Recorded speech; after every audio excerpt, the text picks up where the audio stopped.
to live over again. Oh, how I love you over and over, over and over, over again. Yeah, buddy! Let's do this!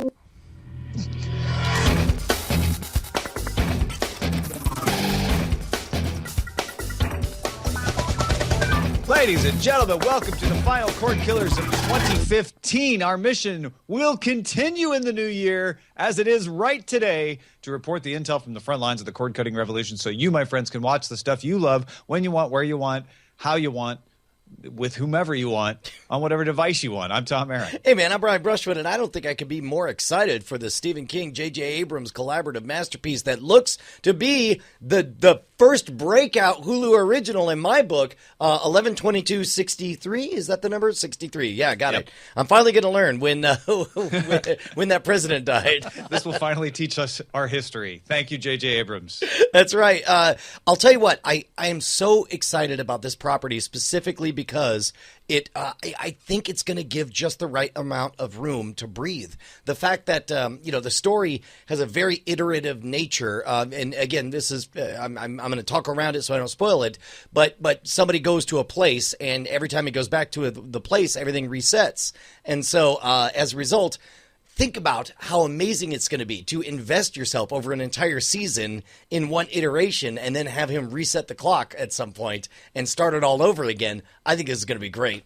Now, speaking of spoilers, friends of the show should know this is a spoiler-free zone, especially this week for Star Wars The Force Awakens. But spoiler in time will not be a spoiler-free zone, as it never is, and will be devoted exclusively to Star Wars The Force Awakens with special guests like Anthony Carboni. You're going to get a shorter Cordkillers because of that, partly because there's just not as much news. Year's winding down. We're doing the show a little faster after the last show than we usually do, and partially because we want to leave a lot of room to talk about that movie. So that's the last you're going to hear about that until spoiler in time. Let's move on to the primary target. Yeah. Netflix is re-encoding its whole library, which Andy Beach, when I talked about this on Daily Tech News Show, wrote in and said, that's not new. Companies are doing that all the time. What's interesting is that they have an algorithm that can automatically look at individual episodes of TV shows and compress them differently so that you don't perceive a difference, but you still save on bandwidth. They say they can save up to 20% less data with this new algorithm. It was developed in conjunction with researchers at the University of Southern California, the University of Nantes, and the UT Austin folks right there in your backyard, Brian Brushwood. Heck yes. Okay, would it be a weird thing, and I've kissed on this idea before, but it almost seems like it's reminiscent of some kind of bandwidth conservationism, almost an environmental tactic of like, hey man, let's reduce. We're running out of bits, Brian. That's I mean, I know that's not the case, and I know we're trending towards bandwidth becoming free or whatever, but certainly there's something about this that feels very recycly to me. Does that make sense? Well, what I think is one of the pressures on Netflix, and again, Andy would be quick, were he listening, which he might be, to say, hey, everybody's always trying to cut down on bandwidth for lots of different reasons. It frees up your storage, it frees up your resources to do other things, et cetera, et cetera. But there's an extra pressure on Netflix because they had to strike those individual deals with Verizon, with Comcast, with AT&T for interconnection. And the less data that they're sending through those interconnection deals, the less they have to pay, presumably. We don't know the details, but that's usually the way it works, as well as having customers who are increasingly being threatened or even faced with data limits that they have to pay extra if they go over. Comcast is putting 350 gigabyte data limits in a lot of markets here, and that happens elsewhere around the world. So anytime that they can make it easier for you to watch Netflix without having to worry about data in the current conditions is going to help. But you're right. There really isn't a lack of bits. Like, they're infinitely replicable, and as we get fiber and more things, this kind of stuff is not going to be as much of an issue. Well, and think about it this way. Part of me wants to get excited because I think, 20% less data means that all of a sudden that's 20% faster access to this stuff, because if you have a certain amount of bandwidth. However, what'll happen, per these peering agreements and everything, is that they're going to adjust their capacity to the amount of traffic that they have, and you're going to get a fidelity trade-off where it's like, if people can save money by dedicating less bandwidth to this to get the same result, then yeah, they'll free up the bandwidth to be used for other stuff. I don't know that the consumer is going to see any tangible benefit on this. This will make things a little bit better between Netflix and their partners. It'll make things a little bit better in terms of watching Netflix on mobile devices, although not that much. I don't know. This is a weird way, and weirdly, it almost encourages. I don't want to say encourages, but it doesn't help anything as far as fighting over more bandwidth. It seems like if we just had enough bandwidth, this wouldn't even be a problem. Yeah, and I don't think this is going to have an effect much one way or another over that particular issue. That's more about policy and competitiveness and competition, et cetera, et cetera, et cetera. The benefits that you will get as a consumer from this is you might get a 1080 stream where you wouldn't before, because the old way of measuring if you had enough bandwidth was to just look at the speed and then downgrade you, just boom, take you down. Now, if you have, say, if you're watching an animated film, they're much easier to compress. They can compress an animated film from 5.8 megabits per second to 1.5. You won't get compressed down. You'll be able to stay at the 1080 level. You won't see that resolution drop. So you may see some benefits there. And if you're on mobile, especially, or if you got a data limit on your service at home, then you won't have to take up as much data if you're using Netflix, and that'll leave you a little more at the end of the day. Yeah, and again, I don't mean to poo-poo on the efforts. I think it's commendable, and I think it's really an interesting ability they have, given that they have a gigantic install base, and that so many of these devices are sharp enough that you can install, so many different codecs on there, and that you could select a codec per episode. I think all of that's very, very clever. Again, from the consumer's perspective, you're going to notice virtually no change whatsoever. I disagree. I think you will notice, and maybe you won't notice it, but you will have more high resolution streams this way because you won't get downgraded as often. That's about it, I guess. Fair enough. And you also will notice this in places where bandwidth is not plentiful. Like Netflix is trying to be in every country by the end of 2016, right? I don't know if they'll make it, but there are plenty of countries that people will now be able to use Netflix potentially where they might not have before. Yeah. No, fair enough. I'll tell you, if people do use Netflix, it seems like they might want to support a show that tells them how to watch what they want, when they want, on whatever device they feel like. We just let you watch more Netflix without using up your limit. And if you don't use up your limit, then you don't have to pay the overage. You know what? what? You don't have to pay the overage. We just saved you money, Brian. Look, Tom, in solidarity, I propose that we make this episode 20% shorter so that we can free up more of their time bandwidth, more of their ability to watch Netflix. We're not going to be a time bandit. We're going to speed up and save you your time bandwidth. Not time bandits, we're time bandwidths.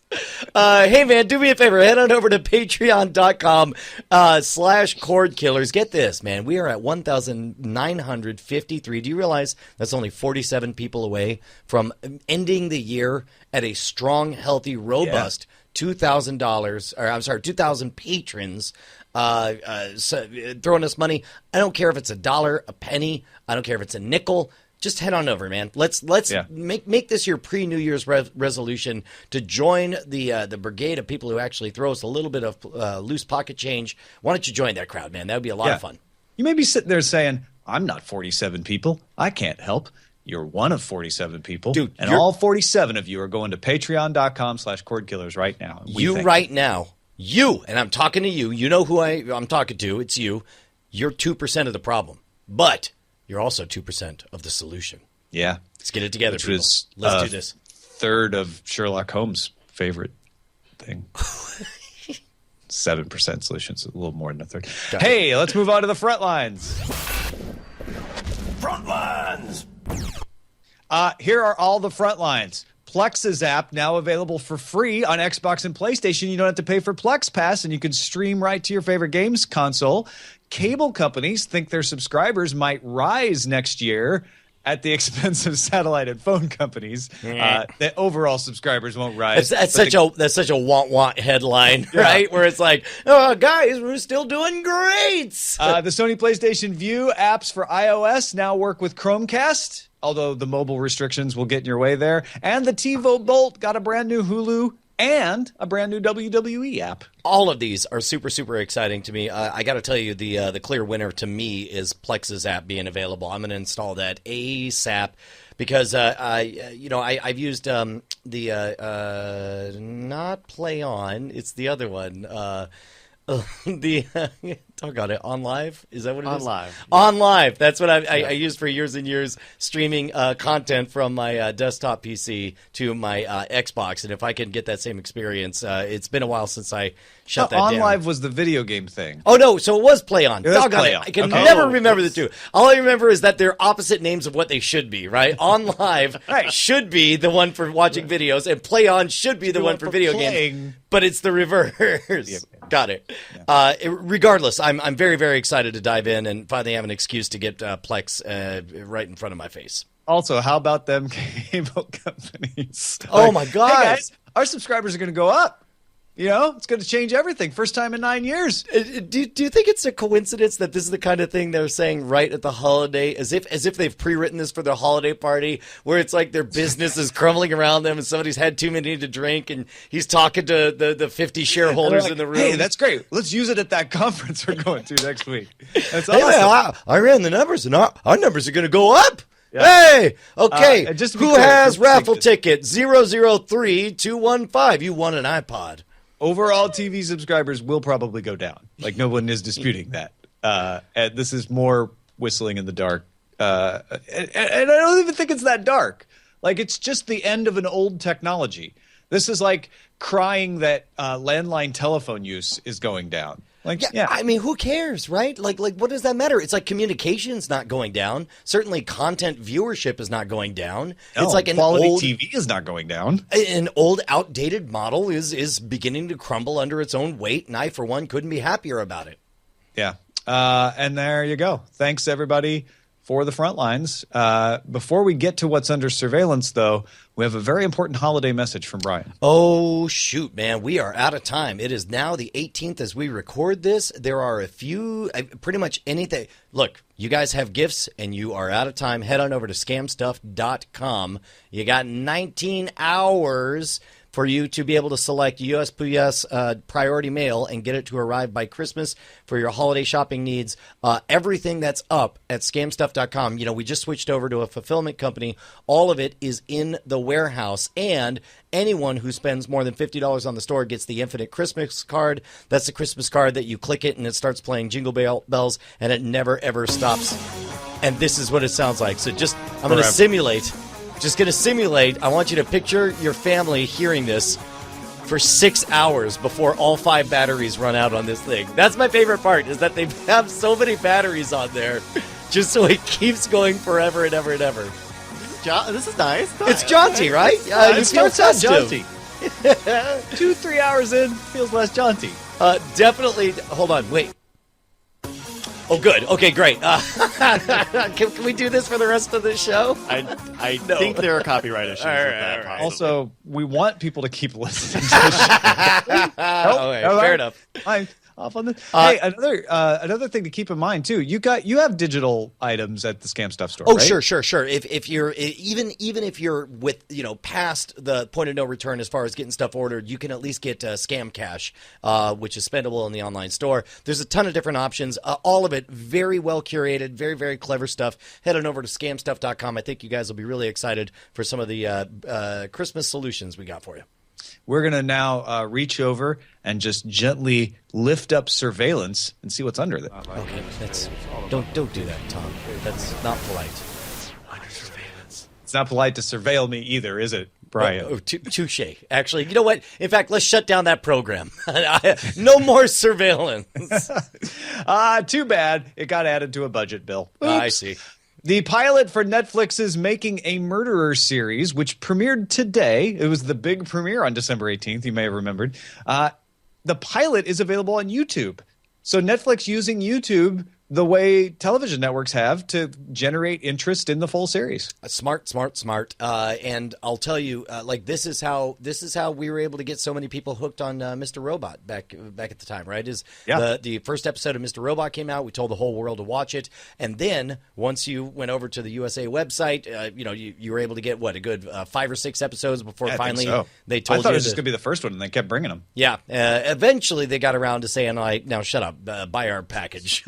And that's fine. And I'm sure Netflix will do the same thing. But I finally got around to watching this trailer. It really looks compelling. There's part of me that's deeply conflicted about sensationalizing, these murder shows. But on the other hand, this looks pretty sensational. Fargo's 3rd season is going to be set in the year 2010, so 4 years after season 1, which was set in the year 2006. And also, they won't air until 2017, which is about on pace for the same gap between seasons 1 and 2. But we're going to have a bit of a wait, Brian. You know what I can't wait for is after that, the next season of Fargo, I bet, takes place in 2014, and it's about the first season of Fargo. It's about characters watching the first season of Fargo. Correct. It's about everybody sitting around watching it. The following story is true. It's just a guy on a couch watching Fargo. Amazon renewed The Man in the High Castle for another season. That season is supposed to come out sometime in 2016. So, okay, I hear you loud and clear. I'll watch the rest of it. Yeah. You can watch the first teaser for Fuller House, which will be coming to Netflix February 26th. I missed the Full House nostalgia boat, so this didn't pluck up my heartstrings it does honest, to others, including my wife, who was like, "Oh yeah, I loved Full House. So we used to watch it all the time." Yeah, no, I'm with you. I never really was into it to begin with, but it looks it's kind of gross. I didn't like it. Well, maybe you just didn't like Full House. I also didn't like Full House. Well, there you go. What would you expect? I mean, I don't know. In fact, wouldn't they be doing Full House fans a disservice if they made a Fuller House that you liked? It just looked cheap. I think that's the biggest crime is it looks like a cheap production, and I don't expect that from my Netflix originals. But then again, supposedly fans, the reactions I've seen online is that it's a very faithful recreation of the original set, and supposedly the tapings that people have been to are very faithful. So they're full of hope. They're fuller, even. They're fuller. Okay. House of Cards Season 4 coming March 4th, and there's a campaign website that you can go to and mess around with until then at fu2016.com. That's right. Frank Underwood, fu2016.com. First of all, I love the name and so on. I love the idea of this campaign, and I love the idea of the ad.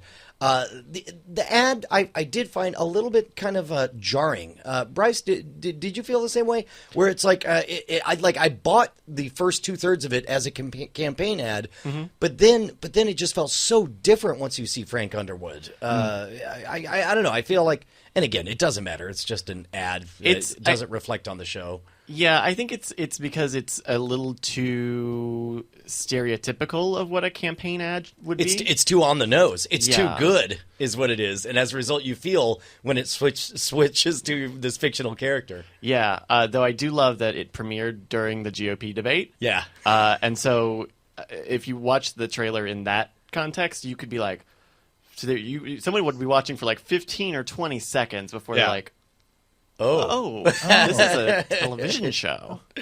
Yeah. I have been watching The Expanse, which is based on the books by James S.A. Corey that start with Leviathan Wakes. And if you buy them with a season pass, you actually get the first 4 episodes, which I think you can find streaming on sci-fi.com if you subscribe to cable as well. And I like every one better than the last. I intended to just watch one, and I couldn't stop, and I watched all 4. I am, admittedly, a huge fan of the books, but I still think they're probably going to play well to people who aren't. And there's some interesting things about them, choices that they've made that are different than the books, but they have Ty, Frank, and Daniel Abraham, who are the co-authors who write under the name James S.A. Corey, in the writer's room for these. So all the changes they're making are passed through the minds of the creators of these characters, and it shows. This is not faithful to the books in the way some TV series try to be faithful to the books, but it's faithful to the spirit of this crew. And the part where they show the Rocinante for the first time, which is their ship, just blew me away. It's great. Love it. It's very similar. We saw similar things, of course, with Game of Thrones. Of course, George R. R. Martin is aware of all of the changes and approves of all of them. And we saw the same thing with the movie adaptation of Frank Herbert's Dune. The whole idea of weirding modules using sound in order to transform them into energy or whatever, that was not in the books, but I thought was a really cool addition. And so oftentimes you for the sake of being able to tell a story more efficiently will get things that actually end up enhancing the story. Brian, I know you haven't had a chance because you've been busy with a project and all kinds of stuff. By the way, I have official word that I can share the project. Okay, cool. I'm really excited about it. Justin Robert Young, my co-host of Night Attack fame, and I have just spent the last 5 days on a whirlwind doing amazing activities for special virtual reality episodes that will appear on the Discovery VR app. So get ready for it. But me and Justin are going to take you guys on a tour of the best that Central Texas has to offer. They're amazing. We went to the Alamo. We did glass blowing. We went to Natural Bridge Caverns, which was haunting and terrifying and wonderful. We swam in the largest waterfall in Hamilton Pool's history, basically. Like in the last 20 years, it's never been this big. We went barefoot water skiing. It's insane, and that's going to be coming soon. By next month, we'll make sure to remind you once that's out. But by the end of January, all of those episodes should be out. So in other words, Brian didn't watch anything, but he made a lot of things you're going to want to watch. Yeah, yes, exactly. And I watched them as they were happening. Yeah, and here's the best part. That's true. Best part is I watched them the same way you're going to watch them, because you're going to put on the VR headgear and you're going to look around. They'll actually be able to see more than you. Exactly, right? Exactly. Whoa. Like you were there with me. It's going to be amazing. That's crazy. What you been on the lookout for, Bryce? Hey, just a very brief update, but this is a new show that premiered on Hulu about a month ago called Rocket Jump, the TV show. Now, if you know Rocket Jump or Freddie Wong, you won't really need me to describe this, but basically it's going to be 8 half-hour episodes that premiere every week, where the first half of the episode they talk about the creative process of making these short action comedy sketches with the directors and all the writers. And then the second half is the actual sketch. They're about 10 or 11 minutes, so they're actually pretty beefy. And then the really nice thing is that if you like Rocket Jump, but maybe you don't have Hulu, the sketches that they premiere on the show you can watch the next week on their YouTube, because they're a big YouTube channel. They do a lot of really big graphic effects stuff, explosions, a lot of comedy things. It's 7.6 million people probably can't be wrong. Yeah, some of them can, but not all of them. Yeah. Yeah. No, I'm a fan of what Rocket Jump does. I think that they do. Yeah, really, I think Freddie really Wong's good work. great. Yeah. So that's on Hulu. There are 4 of the 8 episodes are out now, premiering every week. Let's get to the dispatches from the front. Yeah.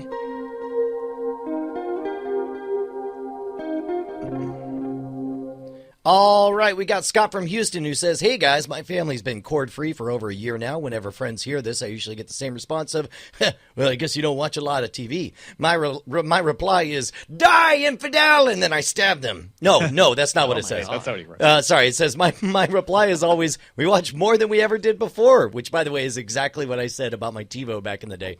My latest dilemma revolves around TiVo, coincidentally enough. When we cut the cord, I purchased a TiVo Romeo OTA and threw in a $30 antenna in the attic. We live about 8 miles from the Houston Broadcasting Tower, so I get incredible reception. However, when I go to watch a recorded primetime show, I find myself going to Hulu rather than watch what the DVR recorded.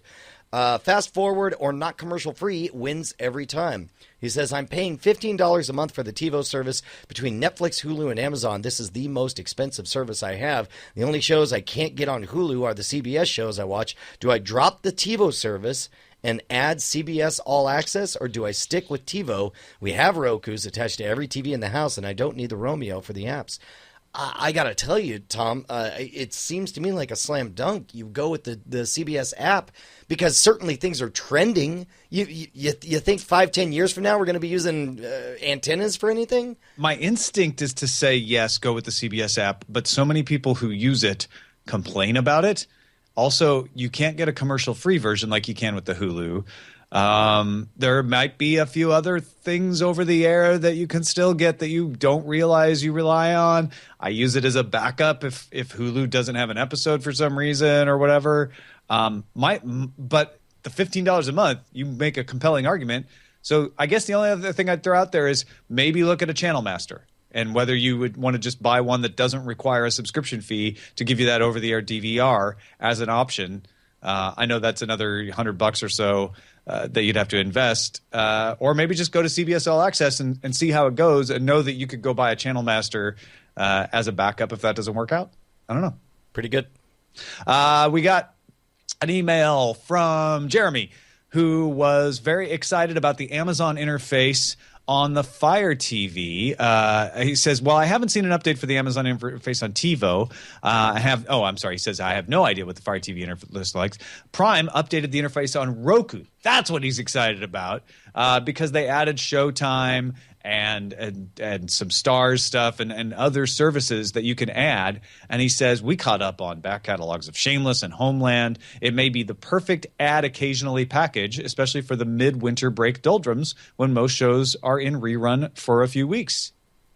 Dude, that is fantastic. We got an email from Trevor who says, hi, Tom and Brian. I was fascinated with the discussion last week about the virtual reality movies and how they could be consumed by the general public. I think I may already have the answer because somebody else thought it up.